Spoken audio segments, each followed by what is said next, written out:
জন্মসূত্রে তারা বাঙালি, কিন্তু কর্মসূত্রে তারা থাকেন মুম্বাইয়ে। আর তাদের গানের জাদুতে মুগ্ধ গোটা দেশ। বাংলা হিন্দির পাশাপাশি গেয়েছেন একাধিক ভাষায় গানও। কুমার শানু 1957 সালে এই কলকাতা শহরেই জন্ম হয়েছিল কেদারনাথ ভট্টাচার্যর, আর তিনি কুমার শানু নামে পরিচিত। কলকাতা বোম্বে কাঁপিয়ে আরও একাধিক ভাষায় তিনি গান গেয়েছেন।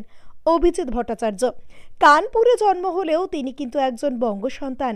বাংলা ছাড়াও হিন্দি গানের দুনিয়ায় তার বেশ নামডাক রয়েছে। এছাড়াও মারাঠি, নেপালি, এমনকি ভোজপুরি ভাষাতেও তার গান শোনা যায়। বাবুল সুপ্রিয়, সুপ্রিয় বড়াল থেকে বাবুল সুপ্রিয়, শুধুমাত্র বাংলায় নয়, বেশ কয়েকটি হিন্দি গানও গেয়েছেন তিনি। অরিজিৎ সিং এর সম্পর্কে আলাদা করে কিছুই বলার নেই। মুর্শিদাবাদের ছেলে অরিজিৎ সিং মনে প্রাণে বাঙালি। শুধুমাত্র হিন্দি নয়, গোটা বিশ্বে তার নাম ছড়িয়ে রয়েছে। ভিডিওটি ভালো লেগে থাকলে অবশ্যই লাইক, শেয়ার, সাবস্ক্রাইব করবেন আর কমেন্টে অবশ্যই জানাবেন আপনি কোথা থেকে দেখছেন।